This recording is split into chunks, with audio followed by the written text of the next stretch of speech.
Greetings.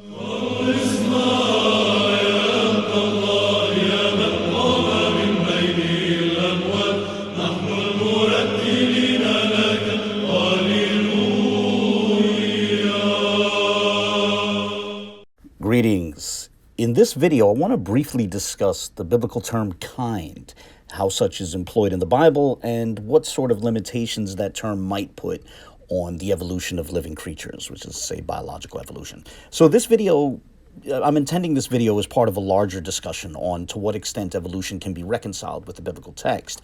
And so I should probably share the disclaimer that this video is not arguing that the Bible requires you to believe in evolution. Rather, it's merely part of a thought experiment exploring to what extent evolution in the Bible could be true simultaneously. And, in that sense, this is ultimately part of a larger philosophical question, right? And beyond that, let me also note that I am not presenting this video as definitive. Rather, I'm putting this up as part of an attempt to spark further discussion. In short, I'm hoping that if there's anything I might have overlooked, I might learn about such from the comments and responses of others, right? And so that said, to set the tone of this particular video, I would note that at least in my personal experience over the years, in both videos I've seen on social media as well as discussions I've had with different individuals, there's this approach out there, which is taken by some believers in the Bible, in which it's proposed that the biblical use of the word kind places a limitation on evolution, on to what extent evolution can occur. So in an attempt to establish a bit of clarity, let me try to define some of the terms being used here. Here, evolution simply means hereditary change over time, right? We're referring to biological evolution. So one organism will give birth to another organism, and that second organism, might bear some slight difference from its ancestor, and then it passes that difference on to its descendants, right? So through the line of descent, changes are happening, and subsequent descendants are inheriting and passing on those changes, right? That's hereditary change over time. Now, today, there are some Bible believers, perhaps many, who will say that evolution defined that way does happen, but they would want to distinguish between quote-unquote microevolution and quote-unquote macroevolution. Now, if I can put forth yet another disclaimer, I concede that there are lots of people who do not like using those precise terms, but in the instances where, when we're talking about those who do use those terms, generally microevolution refers to changes that happen within a single species, while macroevolution would refer to changes from one species to another. And so with that in mind, I want to introduce the term speciation, which refers to when two or more groups of organisms, which are considered to be part of the same species, become so different from one another that eventually they come to be considered different species. So there are some who will say that they accept that hereditary change over time happens, and so biological evolution is occurring in a certain sense, but they would add that they do not believe that speciation occurs, and that's what's meant by macroevolution amongst those who use that phrase, right? They do not believe that the differences can pile up to such an extent that a new species comes into existence. Rather, they believe all evolution happens within a single species, right? Within each species. And never does the descendant of one organism wind up being part of a different species from its ancestor. Now, it would be fair to ask how we determine the distinction between species. And a helpful rule of thumb that I'm familiar with is that there has to be what's called a zygotic barrier, right? Whether it be a prezygotic barrier or a postzygotic barrier, right? And what this basically means is that members of two different species cannot meaningfully reproduce, right? So a prezygotic barrier would refer to conditions where even if two organisms enter into, if you forgive the phrase, enter into some sort of carnal congress, the male can never impregnate the female, right? They're simply too different for fertilization to occur.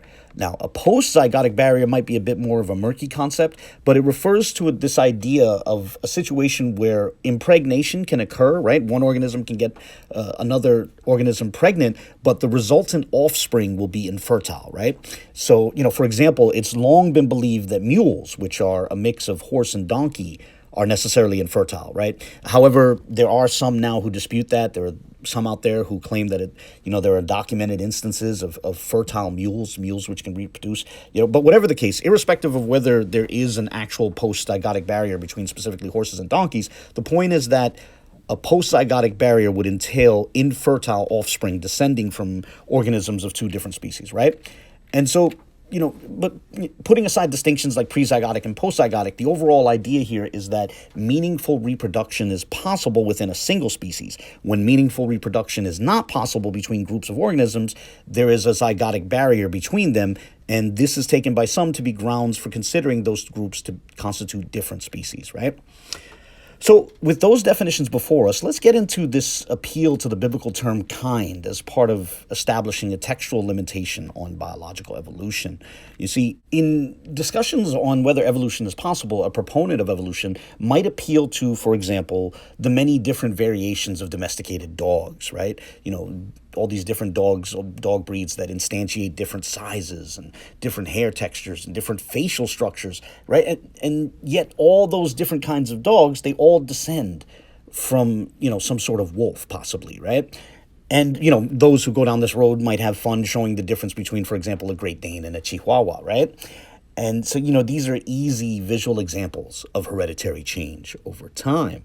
However, within the scope of this discussion about the biblical use of the word kind, one might object that those are all part of the same single kind, right? They're all just different kinds of dogs, which can still interbreed with each other, right? So those who raise this sort of objection would say that they're not denying that change can happen within a single kind, quote unquote. However, they would claim that the Bible precludes the possibility of an organism within one kind having a descendant of another kind, right? In other words, proponents of this view posit that the Bible makes clear that even if an organism is thousands or even millions of generations removed from a certain ancestor, that descendant will necessarily be the same quote-unquote kind of organism that its ancestor was. In short, the claim is that the biblical text locks any line of descent within a single kind. And, that's the reason I'm making this video. The reason I'm making this video is because I honestly don't see that restriction as clearly in the text.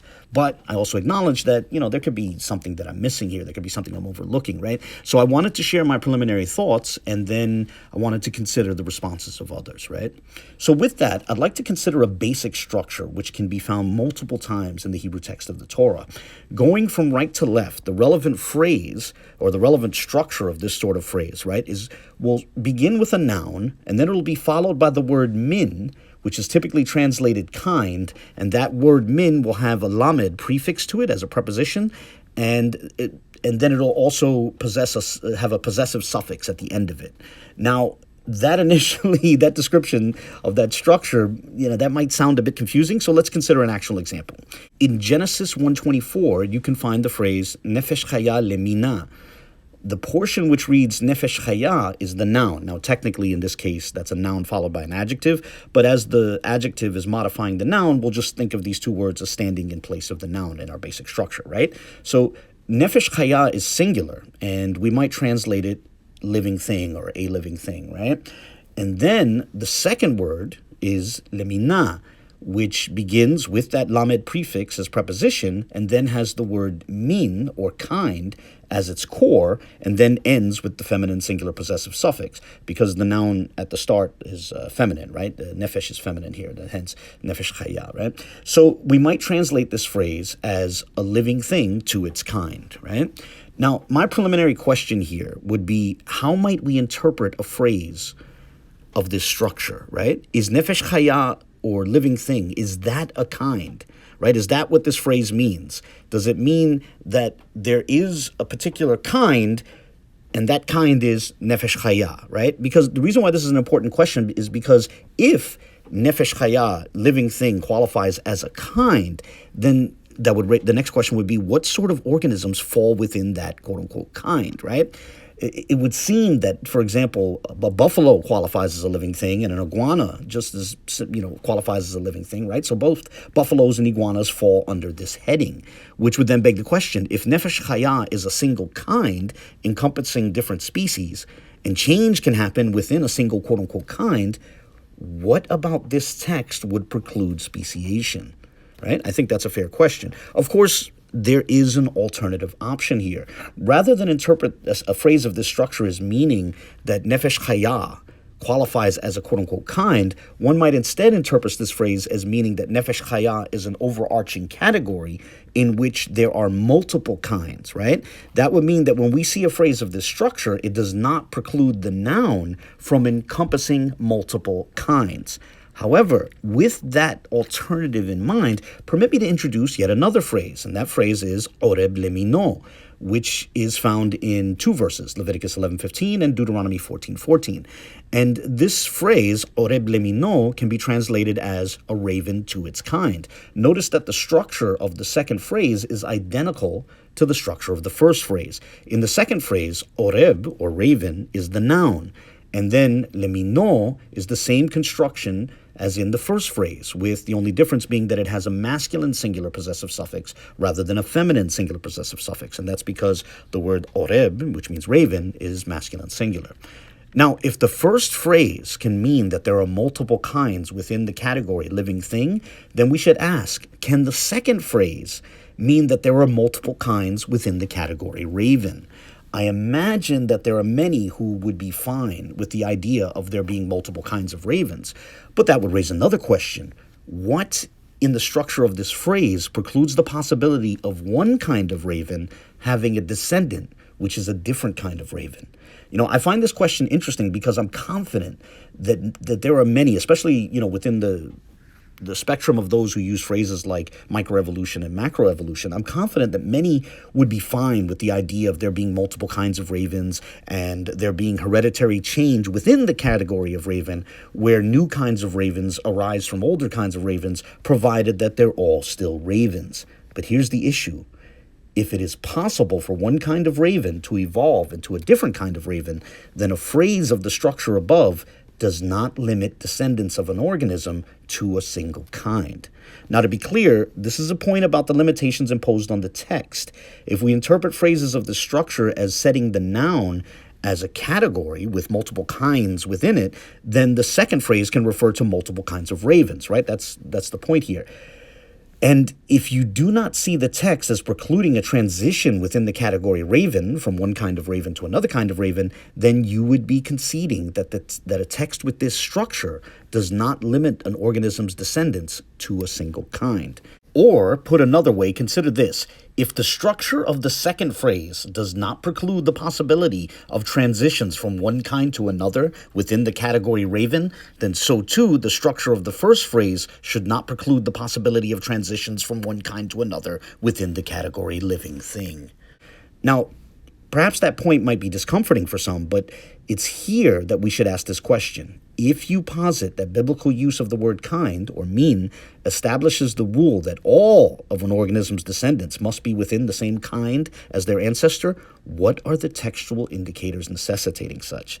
And I ask this question because over the years, I've encountered a bunch of different people making this argument, and I honestly do not see that requirement in the text. Now, as a disclaimer, again, I'm not claiming you have to conclude that the Bible therefore supports evolution. Rather, I'm more narrowly saying that I honestly do not see how use of the word kind precludes evolution, or more specifically, speciation, right? And thus, I'm inviting others who take this view to explain their position, right? And so this short video was my attempt to invite people to elaborate on that view and maybe grapple with some of the preliminary points that I put forth.